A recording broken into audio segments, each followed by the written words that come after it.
getting the upgrade. Oh, and you know, in the years that I've been talking travel, they've changed. It used to be really? if you dressed all fancy and you were, you know, really nice to the people, you might get an upgrade. And it's so changed. Now I'm telling you, the first piece of advice is send a tweet or contact them on social media, because you just never know who's watching, and they have the ability to upgrade you, whether it's flight or a hotel. So that's the first tip.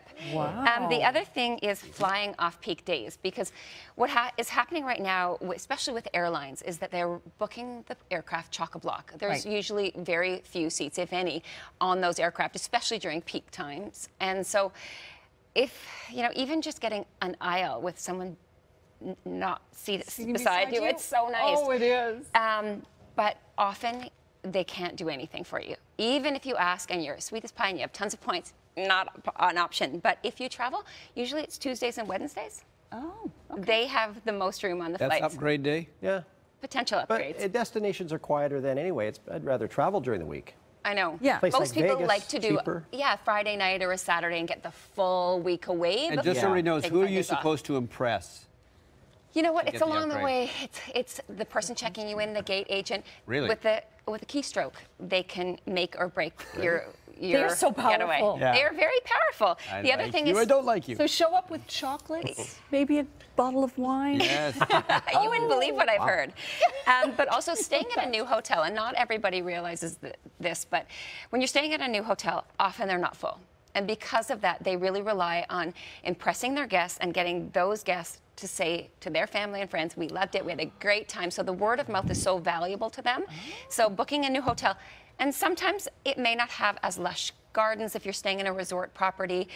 It may not have everything worked out. There might be some kinks, but it sure will be nicer if you're in a bigger, more beautiful room. No kidding. The next one is paying a little bit more, and this one sounds crazy, but a lot of both flights and hotels have non-upgradable fares. And if you pay a little bit more, it's about 5%, you just guarantee that you're getting an upgradable fare, because no matter how nice you are and how often you've stayed in a property, if that fare is it's not upgradable, no matter, even if they want to, they can't, or they'll lose their job. So just make sure that you have an upgradable type of fare. Use your points for upgrades. So using your points, it's a double-edged sword. It can be really difficult to do, but if you get, you know, a business class fare, or you get a swanky suite, that would cost you a fortune to actually buy on your own. So that's where it becomes the most value, not on these little short haul flights. Right. And leverage your loyalty. So loyalty goes a long way. These companies, whatever travel supplier, car, hotel, air, they rely on their repeat clients. And even the first tier of membership, which is usually free to join, gives you an extra edge. So take the time to do that. You got some deals. Got some deals. So the first one to Puerto Vallarta. It's